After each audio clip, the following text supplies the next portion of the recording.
Hi, I'm Danilo, and today I'll be talking about one of the earliest forms of taxation in Philippine history.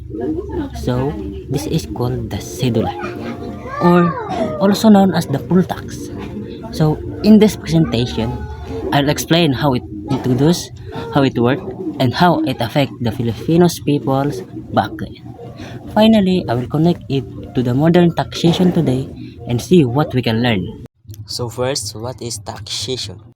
Taxation is the process by which governments collect money from individuals, business, and other entities to fund public service and function. These funds are used for essential service like education, healthcare, infrastructure, defense, and social welfare programs. And also, during the Spanish period, taxation also exists in the Philippines. The Spanish made Filipinos pay taxes to support their rule and project. Before, Filipino paid a tax called tributo or tribute, but in 1884, it was replaced by the cedula or community tax certificate. The Spanish government created it to record and control the people. Every adult need to pay a cedula every year. After paying, they receive a paper certificate as a proof. It was need for many things to travel, get married, start a business, or show that they were recognized citizen.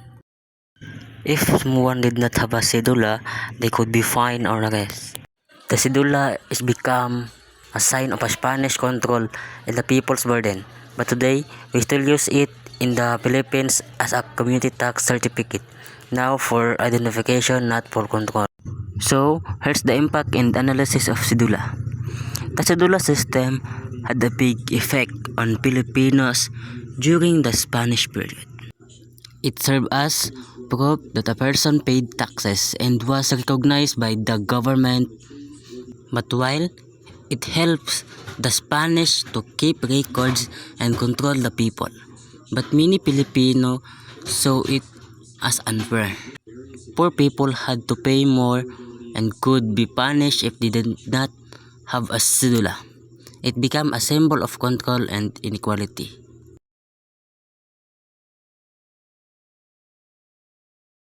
So, my reflection.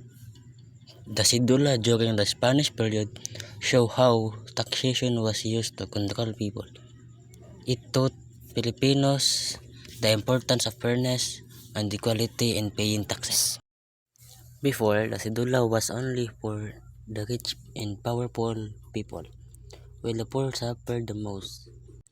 Today, taxation is still part of our life, but it is more organized and meant to help everyone to build roads, schools, and hospitals.